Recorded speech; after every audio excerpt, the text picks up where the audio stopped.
স্নেহের ছাত্রছাত্রীরা, তোমরা 2025 বর্ষে যারা মাধ্যমিক পরীক্ষা দেবে, প্রথমেই তোমাদের শুভেচ্ছা জানাচ্ছি।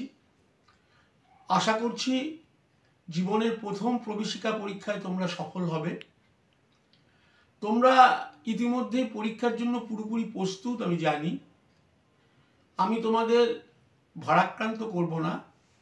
ইতিহাস বিষয়ে কিছু অভিজ্ঞতার কথা তোমাদের কাছে তুলে ধরব।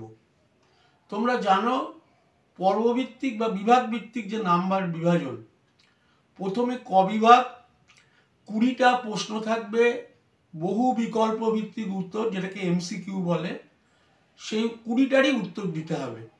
পরে খ বিভাগ 20টা প্রশ্ন থাকবে, 16টা প্রশ্নের উত্তর তোমাদের দিতে হবে। এখানে এক কথার উত্তর, স্তম্ভ মেলানো, সত্য মিথ্যা, মন্তব্য, ব্যাখ্যা, ম্যাপ পয়েন্টিং, এই সমস্ত প্রশ্নগুলো থাকবে। বিভাগ গ, এখানে 16টা প্রশ্ন থাকবে, 11টা প্রশ্নের উত্তর তোমাদের করতে হবে। এর মূল্যমান হলো 2 টাকা,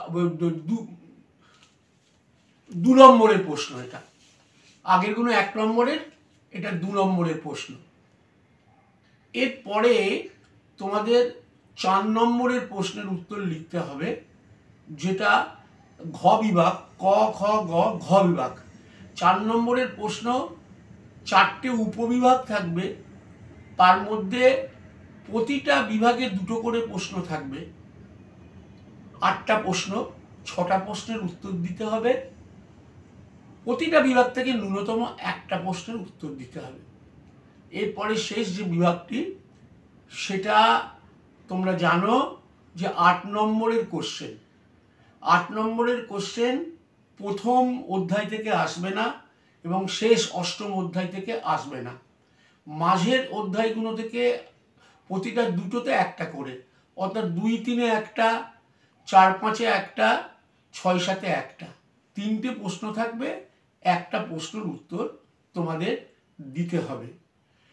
এবার পরীক্ষার ব্যাপারে একটা প্রশ্ন কথা তোমাদের প্রথমে বলা ভালো, সুন্দর বা পরিচ্ছন্ন যাদের হাতের লেখা, নির্ভুল বানানে যারা লেখো, তারা কিন্তু পরীক্ষায় বিশেষভাবে তোমরা সমাদৃত হবে, বা যেটাকে বলা হয় বেশি নাম্বার পাওয়ার দিক দিয়ে তারা অনেকটা এগিয়ে থাকবে।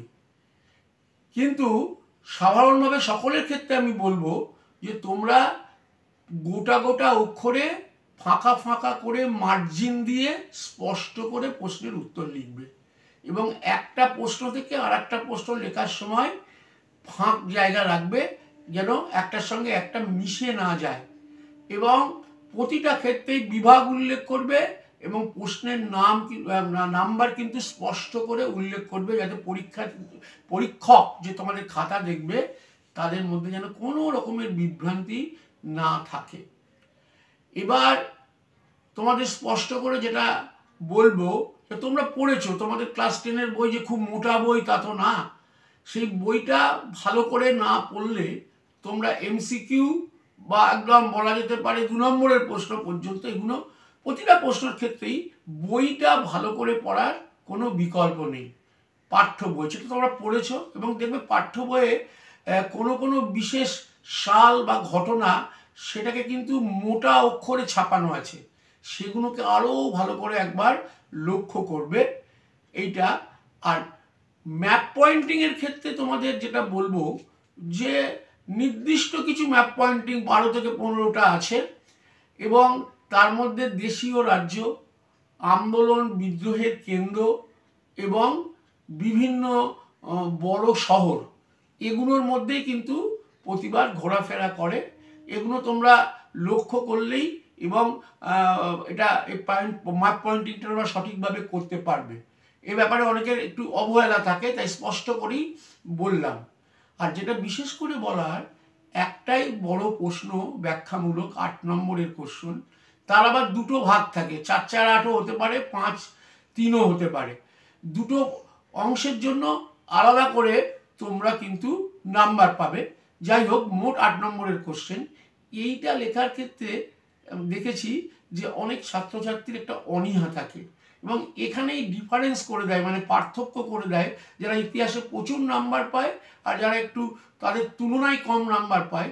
এক্ষেত্রে তারা কিন্তু ওই বড় নাম্বারের কোশ্চেনে 7-এ 7, 8-এ 8ও পেয়ে যায়, 8-এর মধ্যে 7 বা 8 নম্বরও কোনো কোনো ক্ষেত্রে পেয়ে যায়। কারণ এখন ইতিহাসে নম্বর তোলা কোনো কঠিন বিষয় নয়। এই বিষয়গুলোর প্রতি শেষ মুহূর্তে তোমাদের নজর রাখতে হবে। আর সবচেয়ে বড় যেটা করতে হবে, আত্মবিশ্বাসকে হারালে চলবে না। নিজে যেটা পড়ে গেছো সেটাকেই গুরুত্ব দেবে। পরীক্ষার হলে কারুর দ্বারা প্রভাবিত হবে না। এইটাই তোমাদের কাছে আমার আরেকটা বলবো, যেটা আমার অভিজ্ঞতার ভিত্তিতে বলছি। অনেক সময় সঠিক উত্তর লিখেও অন্যের দ্বারা প্রভাবিত হয়ে ছাত্রছাত্রীরা ভুল উত্তরটা লেখে পরীক্ষার খাতায়, সেটা আমরা বুঝতে পারি।